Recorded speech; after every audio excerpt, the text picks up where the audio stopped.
Hello everyone, स्वागत है आप सभी का आपके अपने चैनल स्टेनो एक्सप्रेस में। आज के इस वीडियो में हम लोग अभ्यास पेपर सेट करेंगे और हल करेंगे। तो इसका पहला जो भाग है सामान्य ज्ञान, तो वहीं से शुरू करते हैं। तो सामान्य ज्ञान में हम आज शुरू करेंगे। सबसे पहले देखते हैं सामान्य ज्ञान का पहला क्वेश्चन। संयुक्त राष्ट्र संघ यानी यूनाइटेड नेशंस जैसे इंग्लिश में कहते हैं, उसका मुख्यालय कहाँ है? तो उसका मुख्यालय न्यूयॉर्क में है। और न्यूयॉर्क एक शहर है जो कि अमेरिका में स्थित है, संयुक्त राज्य अमेरिका में स्थित है। और यूएन की स्थापना जो हुई थी वह 1945 में हुई थी। तो यह भी आपको याद रखना है। नेक्स्ट क्वेश्चन जब हम देखते हैं तो हमारा नेक्स्ट क्वेश्चन है, अंतर्राष्ट्रीय अहिंसा दिवस किस तारीख को मनाया जाता है? तो अंतर्राष्ट्रीय अहिंसा दिवस जो गांधी जी थे, गांधी जी का जो जन्म हुआ था वह 2 अक्टूबर 1869 को हुआ था। तो उन्हीं के जन्म दिवस यानी 2 अक्टूबर पे यह मनाया जाता है पूरी दुनिया में। 2 अक्टूबर हो गया हमारा विश्व अहिंसा दिवस। जो इसका नेक्स्ट क्वेश्चन है, तो अगला जब देखते हैं तो हमारा अगला क्वेश्चन है, पानीपत का तीसरा युद्ध कब हुआ था? तो पानीपत का जो तीसरा युद्ध था वह हुआ था 1761 में। और यह जो युद्ध हमारा हुआ था वह हुआ था अफ़गानिस्तान के शासक अहमद शाह अब्दाली और उनके अलावा मराठे जो थे, मराठे थे विपक्ष में, भारत के मराठे उनके खिलाफ लड़े थे। सदाशिवराव भाऊ जो थे वो मराठों के सेनापति थे। तो उन दोनों के बीच में लड़ाई हुई और अहमद शाह अब्दाली को इस युद्ध में जीत मिली थी और मराठों की हार हुई थी। अगला क्वेश्चन देखते हैं इसका। तो अगला क्वेश्चन हमारा कहता है, भारतीय नगद मुद्रा के नोट किस शहर में छपते हैं? तो हमारे जो नोट होते हैं वह महाराष्ट्र के नासिक शहर में छपते हैं। अगला क्वेश्चन पांचवा कहता है, निम्न में से किसे लेडी विद द लैंप के नाम से जाना जाता है? यानी एक ऐसी औरत जिसके हाथ में लैंप हो। तो ऐसी औरत थी फ्लोरेंस नाइटिंगेल। फ्लोरेंस नाइटिंगेल एक नन थी। और नन क्या होता है? नन उस औरत को ईसाई समाज में बोला जाता है, ऐसी ईसाई औरत जो कि शादी नहीं करती है और जीवन पर्यंत लोगों की सेवा करने का जो व्रत लेती है उसे कहते हैं नन। तो वो नन थी, लेडी विद द लैम्प के नाम से उन्हें इसलिए कहा जाता है क्योंकि वो जब रोगियों की सेवा के लिए रात में रोगियों के पास जाती थी तो एक लैंप लेके जाती थी देखने के लिए, इसलिए उनको लेडी विद द लैम्प का नाम ही उनको दे दिया गया। अगला छठा क्वेश्चन कहता है, फतेहपुर सीकरी किस शासक द्वारा बनवाया गया था? तो फतेहपुर सीकरी जब कभी आप आगरा जाएंगे तो आगरा का जो ताजमहल है उससे लगभग 12 से 14 किलोमीटर दूर एक शहर है जो कि सम्राट अकबर ने बसाया था अपने रहने के लिए। फतेहपुर सीकरी नाम दिया था। वहाँ बहुत सारे उन्होंने बिल्डिंग्स बहुत सारी बनवाई हैं। तो फतेहपुर सीकरी बाद में पानी की कमी की वजह से उन्होंने उसको त्याग दिया था। तो फतेहपुर सीकरी बनवाया था सम्राट अकबर ने। नेक्स्ट क्वेश्चन देखते हैं, रूफ ऑफ द वर्ल्ड अर्थात दुनिया की छत किसे कहा जाता है? तो यह जो तिब्बत है, तिब्बत का जो पठार है वह इतना ऊंचा है और इतना ऊंचा होने की वजह से इसे दुनिया की छत अर्थात रूफ ऑफ द वर्ल्ड बोला जाता है। ठीक। नेक्स्ट क्वेश्चन आठवां जो है कहता है, निम्न में कौन सी नदी का उद्गम स्थान अमरकंटक है? तो अमरकंटक जो है सतपुड़ा पहाड़ी की, सतपुड़ा जो रेंज है, सतपुड़ा की श्रृंखला है, उसी का एक हिस्सा है अमरकंटक। अमरकंटक जो पहाड़ी है और अमरकंटक से निकलती नर्मदा नदी। वास्तव में अमरकंटक से 3 नदियाँ निकलती हैं। तो आपको बाकी 2 के नाम कमेंट बॉक्स में बताने हैं। नेक्स्ट क्वेश्चन जो हमारा है वह 9वां क्वेश्चन है, बोलता है भारत के अटॉर्नी जनरल की नियुक्ति कौन करती है? महान्यायवादी। हिंदी में अटॉर्नी जनरल को कहते हैं महान्यायवादी। न्यायवादी। तो महान्यायवादी की नियुक्ति करता है हमारा राष्ट्रपति। तो इसका सही आंसर हो जाए ऑप्शन सी, राष्ट्रपति। नेक्स्ट क्वेश्चन जब हम देखते हैं तो हमारा नेक्स्ट क्वेश्चन कहता है, माई एक्सपेरिमेंट विद ट्रुथ के लेखक कौन थे? माई एक्सपेरिमेंट यानी मेरे प्रयोग, विद ट्रुथ किसके साथ? सत्य के साथ मेरे प्रयोग। तो यह पुस्तक लिखी थी हमारे राष्ट्रपिता महात्मा गांधी जी ने। उनकी यह पुस्तक थी क्योंकि वो सत्य और अहिंसा के बहुत बड़े पुजारी थे, इसलिए जो विश्व अहिंसा दिवस मनाया जाता है वह भी गांधी जी के बर्थडे पे अर्थात 2 अक्टूबर को मनाया जाता है। और किताब जो सत्य है, माई एक्सपेरिमेंट विद ट्रुथ, वह भी इन्हीं की लिखी हुई है। अब अगला क्वेश्चन 11वां कहता है भारत में लोकसभा के चुनाव कितने वर्ष के बाद कराए जाते हैं। तो लोकसभा का चुनाव हर 5 वर्ष के बाद होता है और जो राज्यसभा का चुनाव होता है वह हर 2 वर्ष में होता है। लोकसभा का कार्यकाल भी 5 वर्ष ही होता है और राज्यसभा का जो कार्यकाल होता है वह 6 वर्ष का होता है। तो ये हो गए इससे सारे संबंधित सवाल। अगला क्वेश्चन है निम्न में से किसे ब्लैक पर्ल कहा जाता है। ब्लैक पर्ल अर्थात काला मोती। तो ब्लैक मतलब काला, पर्ल अर्थात मोती।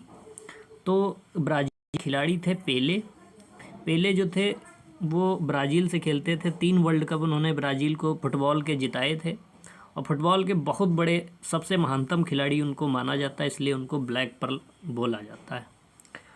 अगला आता है भारतीय संसद के ऊपरी सदन अर्थात उच्च सदन को क्या कहते हैं। तो 2 सदन है, उच्च अर्थात ऊपरी और निचला अर्थात निम्न सदन। तो जो उच्च सदन है वह राज्यसभा है और निम्न सदन है तो उच्च सदन राज्यसभा है और निम्न सदन लोकसभा है। तो उच्च सदन पूछ रहा है तो ऑप्शन डी टिक करेंगे, राज्यसभा। नेक्स्ट क्वेश्चन देखते हैं। नेक्स्ट क्वेश्चन हमारा 14वां क्वेश्चन है ब्रह्म समाज की स्थापना किसने की थी। तो यह की थी राजा राम मोहन राय ने। और ब्रह्म समाज को याद कैसे रखेंगे, ब्रह्मा एक देवता हैं और राम भी एक देवता है, इसलिए हम याद करेंगे ब्रह्मा जी, राम श्री राम। तो ये हो गया हमारा राजा राम मोहन राय। अगर पूछा जाए दयानंद सरस्वती जो थे उन्होंने किस समाज की स्थापना, इन्होंने आर्य समाज की स्थापना की थी। दयानंद सरस्वती ने आर्य समाज की स्थापना की थी। उसके अलावा अगर पूछा जाए स्वामी विवेकानंद ने किसकी स्थापना की थी। तो इन्होंने स्थापना की थी रामकृष्ण मिशन की स्थापना की थी, क्योंकि जो रामकृष्ण थे वो इनके गुरु थे, अपने गुरु के नाम पे इन्होंने रामकृष्ण मिशन की स्थापना की थी। अगला है गेटवे ऑफ इंडिया कहाँ स्थित है। तो गेटवे ऑफ इंडिया मुंबई में स्थित है। अगर पूछ ले आपसे इंडिया गेट कहाँ स्थित है तो आप लगाएंगे दिल्ली। तो गेटवे ऑफ इंडिया और इंडिया गेट में कंफ्यूज नहीं होना है। अब हमारा नेक्स्ट पार्ट आता है सामान्य विज्ञान से संबंधित। तो सामान्य विज्ञान का जब हम देखते हैं पोर्शन, तो सामान्य विज्ञान में पहला क्वेश्चन है मनुष्य के शरीर में रक्त की मात्रा कितनी होती है। तो हमारी जो रक्त की मात्रा है शरीर में वह होती है 7%। उसके बाद देखते हैं एलपीजी सिलेंडर में किन किन गैसों का मिश्रण होता है। यानी एलपीजी जो हमारे घर में गैस आती है, एलपीजी क्यों बोलते हैं। तो एल से होता है लिक्विड अर्थात तरल, पी से पेट्रोलियम, जी से गैस। तो तरल पेट्रोलियम गैस अर्थात लिक्विड पेट्रोलियम गैस। तो इसमें कौन कौन सी 2 गैसें होती हैं, वो होती हैं प्रोपेन तथा ब्यूटेन, मुख्यतया ये होती हैं। और अगला क्वेश्चन कहता है 1 हार्स पावर जो है वो कितने वाट के बराबर होता है। तो 1 हार्स पावर में 746 वाट होते हैं, याद रखिएगा। नेक्स्ट क्वेश्चन कहता है प्रकाश संश्लेषण में क्या अधिकतम होता है। प्रकाश संश्लेषण किस रंग में अधिकतम होता है। तो आपको पता है सबसे ज़्यादा दूर तक प्रकाश कौन जाता है, लाल प्रकाश। तो रेड का जो है प्रकाश संश्लेषण लाल में सबसे अधिक होगा। मनुष्य के शरीर का प्रमुख श्वसन अंग कौन सा है। तो प्रमुख श्वसन अंग आपको पता ही होगा फेफड़ा है, क्योंकि फेफड़े से ही हम लोग श्वसन करते हैं, हवा इसी में भरती है, ऑक्सीजन आती है और कार्बन डाइऑक्साइड शरीर के विभिन्न अंगों से यह ले लेता है, बाहर निकाल देता है। हृदय जो है परिसंचरण तंत्र अर्थात हमारे शरीर से जो रक्त है, रक्त को बाहर निकालने और मतलब रक्त का परिसंचरण यानी पूरे शरीर को भेजना और फिर वहाँ से लाके शुद्ध करने का काम, ये सारा काम जो है हृदय करता है। गुर्दा जो है अर्थात किडनी सेम के आकार के होते हैं और हमारे शरीर में जो मूत्र वगैरह है वो छानकर जो विषैले पदार्थ हैं यूरिया वगैरह वो बाहर निकालने का काम गुर्दा करता है। अब आ जाते हैं नेक्स्ट क्वेश्चन पे। नेक्स्ट क्वेश्चन कहता है पागल कुत्ते के काटने से कौन सी बीमारी होती है। तो पागल कुत्ता जब काटता है तो उसमें होता है उसमें जो है रेबीज नाम के जो वायरस होता है वो छिपा रहता है, इससे रेबीज नाम की बीमारी हो जाती है। इससे व्यक्ति बिल्कुल पागल कुत्ते के समान ही भौंकने लगता है। तो यह हो गया रेबीज। अगला होता है पाचन के पश्चात प्रोटीन किस में परिवर्तित हो जाता है। यानी अगर हम पहले प्रोटीन खाते हैं तो जब हम पचाते हैं तो वह प्रोटीन किस में बदल जाता है, तो वह एमिनो एसिड में बदल जाता है। हम खाते तो प्रोटीन है लेकिन पचने के बाद वह क्या हो जाता है, एमिनो एसिड। अब नेक्स्ट क्वेश्चन देखते हैं जीवन की मूलभूत इकाई क्या है। तो जीवन की मूलभूत हमारी इकाई होती है कोशिका अर्थात सेल, और सेल का पावर हाउस कहा जाता है माइटोकॉन्ड्रिया को, तो यह भी याद रखना है। अगला है टाइफाइड किसके कारण होता है। तो टाइफाइड जो हमारा है वह बैक्टीरिया की वजह से होता है, और टाइफाइड बैक्टीरिया जब हमारे शरीर की आंत में पहुंचते हैं तो वहाँ उससे टाइफाइड नामक बुखार हो जाता है। और इस बुखार को जब हम चेक कराने डॉक्टर के पास जाते हैं तो वह करता है विडाल टेस्ट। याद रखना, क्वेश्चन पूछा जा चुका है, विडाल टेस्ट। विडाल टेस्ट से पता चलता है आपको टाइफाइड है अथवा नहीं है। नेक्स्ट क्वेश्चन जब हम देखते हैं लोहे को जंग लगने की प्रक्रिया, अर्थात आपको लोहे अगर है, लोहे में जंग लगी है तो इस प्रक्रिया को हम क्या कहेंगे। तो लोहे में जो जंग लगती है, तो जंग कैसे लगती है, लोहे को जंग लगने के लिए चाहिए दो चीज़ें। एक तो उसको चाहिए ऑक्सीजन और दूसरी चाहिए नमी अर्थात जल, जल यानी H2O। तो यह दो चीज़ें चाहिए। तो जब ऑक्सीजन लगती है तो इसे बोलते हैं ऑक्सीकरण। और आप एक और क्वेश्चन परीक्षा की दृष्टि से याद रखिए, जब जंग लगती है तो लोहे का वजन बढ़ जाता है, घटता नहीं। यह भी क्वेश्चन परीक्षा में पूछा जा चुका है। अब अगला क्वेश्चन है, मछली जो है वह किसके द्वारा सांस लेती है। तो मछली जो सांस लेती है वह हमारी लेती है गलफड़ों के द्वारा। और कई सारी ऐसी मछलियां भी हैं जो कि जैसे समुद्र में होती हैं तो वो जल से सांस नहीं ले पाती हैं, जिनकी त्वचा के ऊपर गलफड़ें हो जाती हैं और वो समुद्र में ऊपर आके सांस लेती हैं। फिर हम देखते हैं आवृत्ति। आवृत्ति का मात्रक जो होता है, आवृत्ति का मात्रक हर्ट्ज जो होता है। उसके अलावा देखते हैं मनुष्य के रक्त का लाल रंग जो है वो किसके कारण होता है, तो हमारा होता है हीमोग्लोबिन के कारण। जब आप लोग देखने जाते हैं डॉक्टर के पास, टेस्ट कराते हैं कि मेरे रक्त में कितना हीमोग्लोबिन है, तो चेक करके बताता है, तो इसका मतलब लाल जो कणिकाएं होती हैं उसमें हीमोग्लोबिन होता है, उसी के कारण लाल रंग उनका होता है। अब देखते हैं अगला क्वेश्चन क्या कहता है, निम्न में से एक अचुंबकीय धातु कौन सी है। निम्न में से अचुंबकीय धातु कौन सी है। तो चुंबकीय धातु वह होती हैं, जैसे मान लिया हमने एक चुंबक रख दिया और कुछ धातुएं यहाँ पे रख दी, तो जिन धातुओं को चुंबक अपनी तरफ खींच लेता है वो सभी चुंबकीय धातुएं होंगी, और जिनको नहीं खींच पाएगा वो अचुंबकीय धातु होंगी। तो लोहा को भी खींच लेगा, निकिल को भी खींच लेगा, कोबाल्ट को भी खींच लेगा, लेकिन टिन को नहीं खींच पाएगा। इसका मतलब टिन जो है हमारा वह अचुंबकीय धातु है। अब अगला क्वेश्चन देखते हैं, जो बादल होते हैं वातावरण में इसलिए तैरते हैं क्योंकि उनमें क्या होता है, कम दाब होता है कि कम हमारा चिपचिपापन होता है, कम ताप होता है, कम घनत्व होता है। तो हमारा ये इसमें किस लिए होता है, क्योंकि वो घने कम होते हैं, बहुत विरल होते हैं, घनत्व उनका कम होता है। तो ऑप्शन डी हो जाएगा, कम घनत्व। कम घनत्व के कारण बादल जो है ऊपर तैरते रहते हैं। अब देख लेते हैं गणित का पोर्शन। तो गणित का जो पोर्शन है उसमें जो हमारा 31वां क्वेश्चन है, कहता है संगीत के विद्यालय में 70% विद्यार्थी लड़के हैं और लड़कियों की संख्या जो है वह 255 है। तो लड़कों की संख्या ज्ञात करो। तो लड़कियों की संख्या जब 70% लड़के हैं तो इसका मतलब 30% जो हैं वह हो जाएंगी लड़कियां, और लड़कियों की 30% संख्या जो है वह कितनी है, 255। तो 255 जो है वह हमारी लड़कियों की संख्या जो है वह कितनी हो जाएगी, 255। अब इसके बाद जब 70% हमको निकालने हैं, 70% लड़के हैं, तो ये 255 तो 255 ही रहेगा, ये हम 255। अब यह जो 70 है इसके गुणे में चला जाएगा और 30 जो है इसके भाग में चला जाएगा, क्योंकि 30% 255 है। तो यह हम 0 से 0 काट देते हैं, 3 से 255 को काटते हैं, 3 × 8 = 24, 8 आ गया, और 3 × 5 = 15 यानी 85। अब जब हम करेंगे कितना, 85 और गुणे 7, तो यह हो जाएगा 7 × 5 = 35, 7 × 8 = 56 और 56 × 3 = 59। तो यह होगा 595। तो हमारा डी आंसर सही हो जाएगा, 595। नेक्स्ट क्वेश्चन हम देख लेते हैं। तो नेक्स्ट क्वेश्चन जब देखते हैं तो हमारा नेक्स्ट क्वेश्चन कहता है वह बड़ी से बड़ी संख्या क्या है जिससे 30, 53 और 99 को विभाजित करने पर एक समान शेषफल बचे। तो जब इसके लिए आपको भाग देना होगा, तो इन सभी से जब आप भाग देंगे तो आप देखेंगे कि 23 जो है उससे भाग देने पे सब में समान शेषफल बचता है, शेष समान आता है। तो ये बहुत इजी क्वेश्चन है, आराम से भाग दे के निकाल सकते हैं। नेक्स्ट क्वेश्चन इसके बाद देखते हैं। तो नेक्स्ट क्वेश्चन हमारा कहता है कि ये दो संख्याओं का गुणनफल जो है वह इतना है और मासा उसका महत्तम समापवर्तक 15 है, तो लासा निकालना है लघुत्तम समापवर्तक। तो जो फार्मूला होता है वह होता है पहली संख्या गुणे दूसरी संख्या बराबर लासा और गुणे मासा। यह हमारा फार्मूला होता है, यानी दोनों संख्याओं का गुणा जो होता है वो लासा और मासा के बराबर होता है।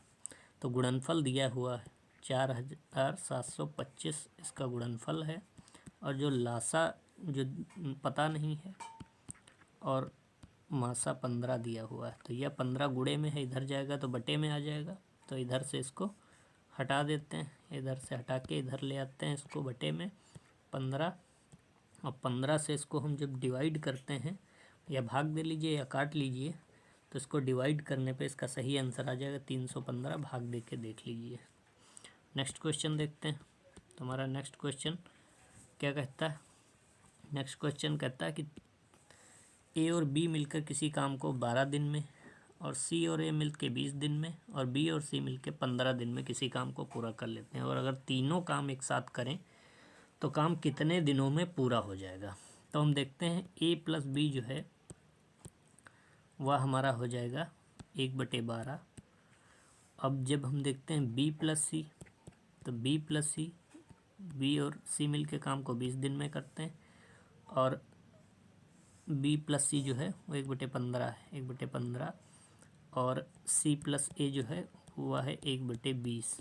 तीनों को जोड़ लेते हैं, तो तीनों को जब जोड़ते हैं तो इधर हो जाता है A plus B plus C plus A plus B plus सी।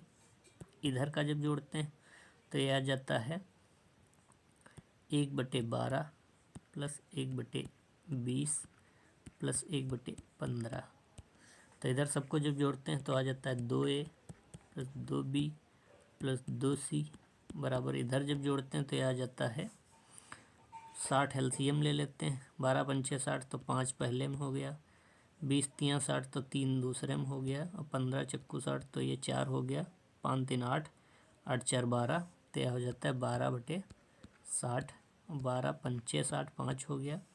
तो इस तरीके से यह आ जाता है हमारा दोनों हम कॉमन ले लेते हैं, तो ए प्लस बी प्लस सी बराबर 1/5, और 5 इधर जो है गुणे में है तो इधर जाएगा, तो इधर भाग में चला जाएगा, तो ए प्लस बी प्लस सी बराबर हो जाएगा 1/10, 5 दूनी 10।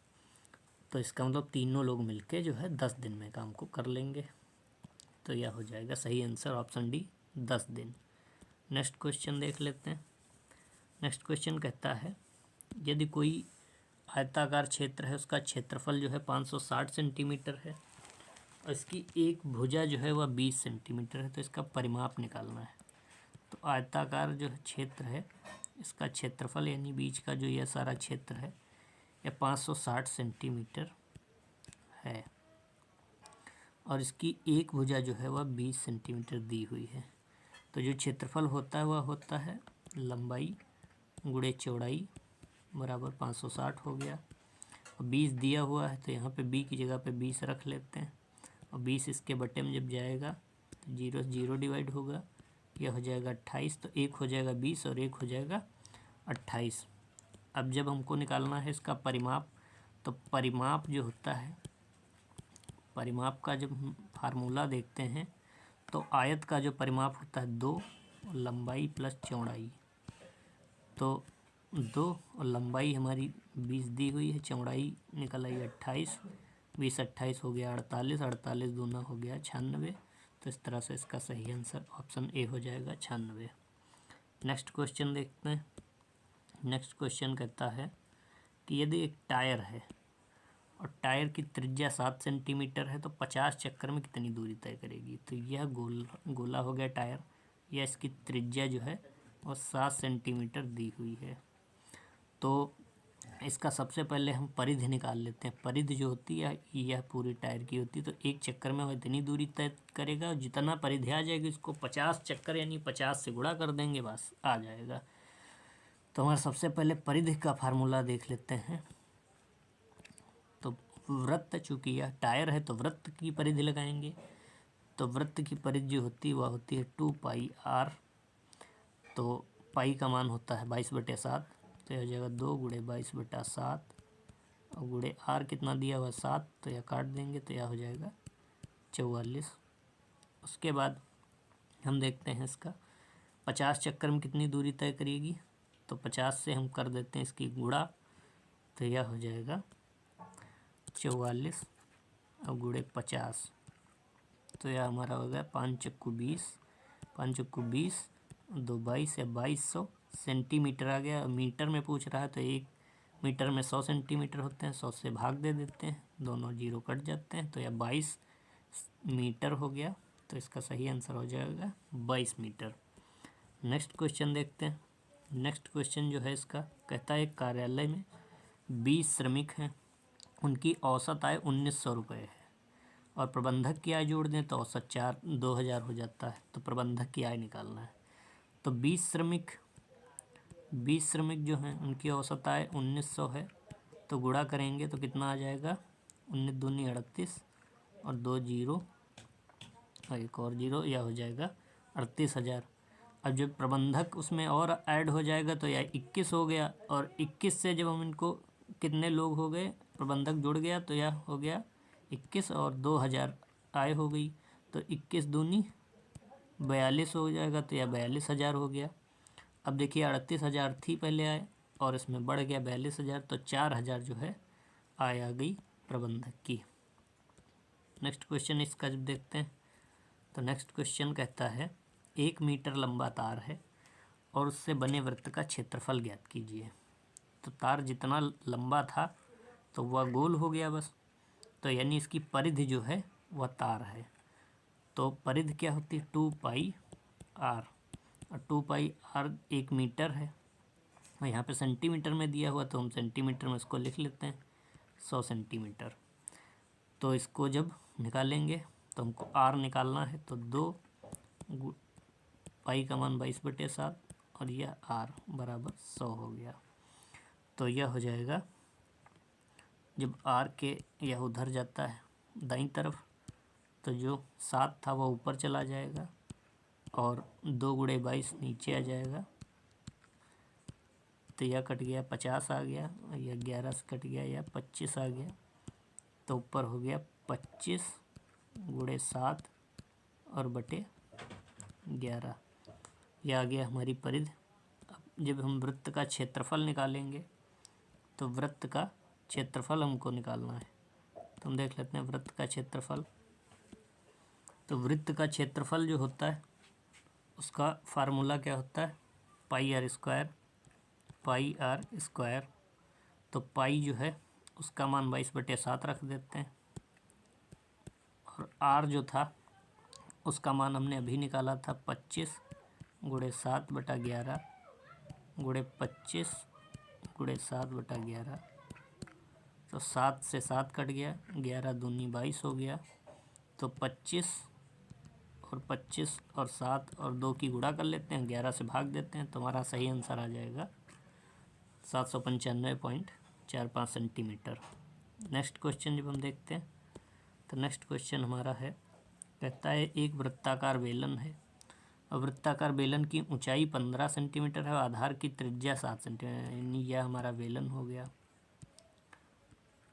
तो इसकी जो ऊंचाई है वह 15 सेंटीमीटर है और इसकी जो आर है जो वह 7 सेंटीमीटर त्रिज्या हो गई। अब इसका आयतन निकालना है, तो आयतन जब हम निकालते हैं तो उसका जो फार्मूला होता है आयतन का फार्मूला, तो बेलन का जो आयतन होता है उसका फार्मूला होता है πr² और h। तो पाई का मान हो गया 22/7, r का स्क्वायर हो गया तो 7 × 7, h का मान 15 है, 7 से 7 कट गया, 22 की 7 से गुणा कर लेते हैं और फिर 15 से गुणा कर देते हैं, तो 22 7 15 सबकी तीनों गुणा कर लेते हैं, तो इसका सही आंसर आ जाएगा option C 2310 centimetre. Next question कहता है एक संख्या है और संख्या में वही संख्या जोड़ें तथा 5 भी जोड़ दें तो उत्तर 17 आ जाता है, तो संख्या बताइए। तो मान लिया वह संख्या x है, वही संख्या जोड़ेंगे तो फिर से x जोड़ दिया और 5 और जोड़ देते हैं तो हो जाता है 17। x हमारे 2x हो जाते हैं, और यह 5 इधर प्लस में इधर माइनस में हो जाएगा, तो यह 17 में से 5 गए या 12 हो जाएगा। और 2 जो है इधर गुणे में है, इधर बटे में चला जाएगा, इधर से हटा के इधर बटे में ले जाएंगे 2 को, तो यह आ जाएगा 6। तो इसका सही आंसर हो जाएगा ऑप्शन बी 6। नेक्स्ट क्वेश्चन कहता है एक मोटरसाइकिल है, 140 मीटर की दूरी 18 सेकंड में तय करती है, किलोमीटर प्रति घंटे में गति निकालना है। तो चाल बराबर क्या होती है? चाल बराबर होती है दूरी और बटा समय। तो दूरी हो गई 140 मीटर, समय हो गया 18 सेकंड। तो अब क्या करेंगे, जो हमारी दूरी दी हुई है वह मीटर में दी हुई है, तो किलोमीटर में बदलने के लिए इसको 1000 से भाग दे देंगे, और समय जो है वह सेकंड में दिया हुआ है, तो इसको पहले मिनट में बदलने के लिए 60 से गुणा करेंगे, और मिनट को घंटे में बदलने के लिए फिर से 60 से गुणा करेंगे। अब काट लेते हैं, ये 0 से 0 कट गया, या 0 से 0 कट गया, और उसके बाद गया 0 0 फिर कट जाता है, 6 3 18। अब उसके बाद जब करेंगे 3 दूनी 6, अब यह हो गया 14 और गुणे 2, 14 दूनी 28, तो हो जाएगा 28 किलोमीटर प्रति घंटा। नेक्स्ट क्वेश्चन देखते हैं। तो नेक्स्ट क्वेश्चन हमारा कहता है वह छोटी छोटी संख्या ज्ञात करो जिसको 175 में से घटाने पर एक पूर्ण वर्ग बनेगा। अगर आपने वर्ग याद किए हैं तो आपको पता होगा कि 12 का वर्ग होता है 144, और 13 का वर्ग होता है 169, 14 का वर्ग होता है 196। तो आपने देखा कि इसके पड़ोस में 169 इससे कम है, और 169 175 से 6 कम है, तो 6 अगर घटा दें तो 169 आ जाए, तो यह 13 का वर्ग बन जाएगा। तो सही आंसर हो जाएगा ऑप्शन बी 6।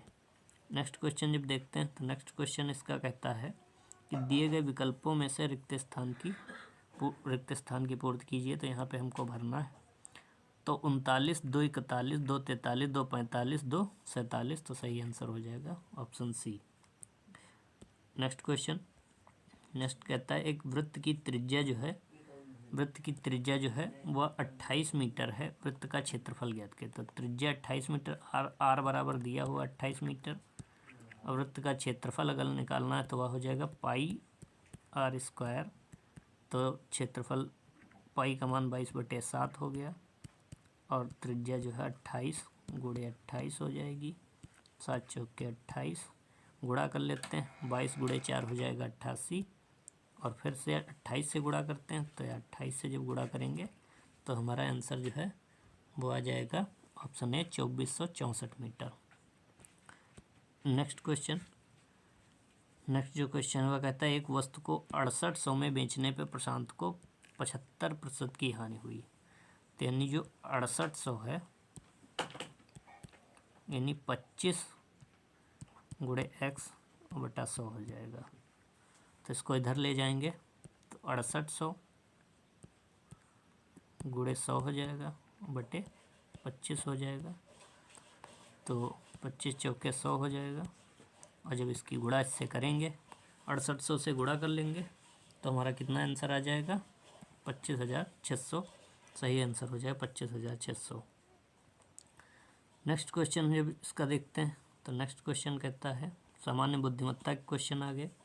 इसमें देखते हैं पेल को ये लिखते हैं, अर्थ को इतना लिखते हैं, तो पर्ल को क्या। तो देखिए पी का लिखा हुआ 2, तो पी का 2 हो गया। फिर उसके बाद ई को क्या कहते हैं, ई जो है लास्ट में देखिए 4 लिखा हुआ, तो यह 4 हो गया।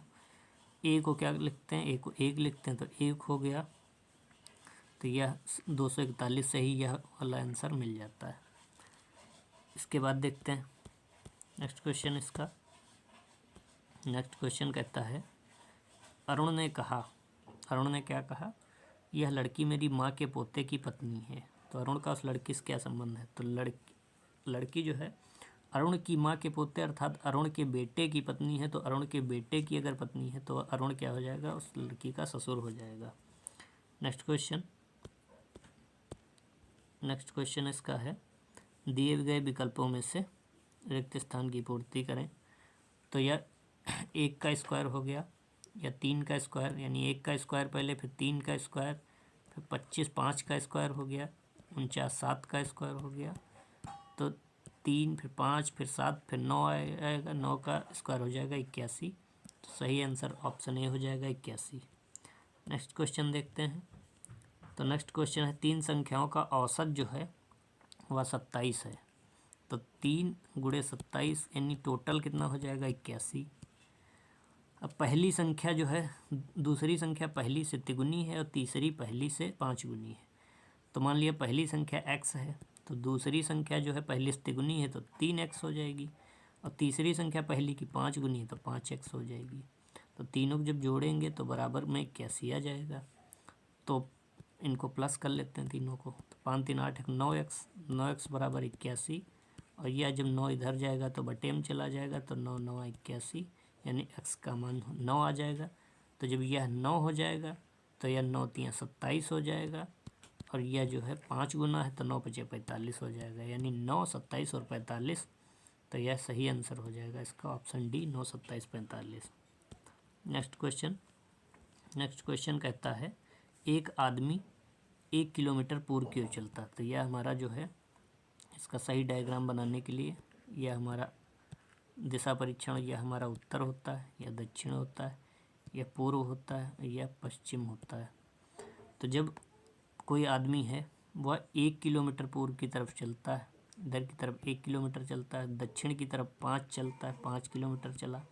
उसके बाद वह पूर्व की ओर मुड़कर 2 किलोमीटर चलता है, या इधर 2 किलोमीटर चलता है, और उसके बाद वह उत्तर की ओर मुड़कर 9 किलोमीटर चलता है, यहाँ से 9 किलोमीटर। तो यह दूरी जो है हमको बतानी कितनी दूर है।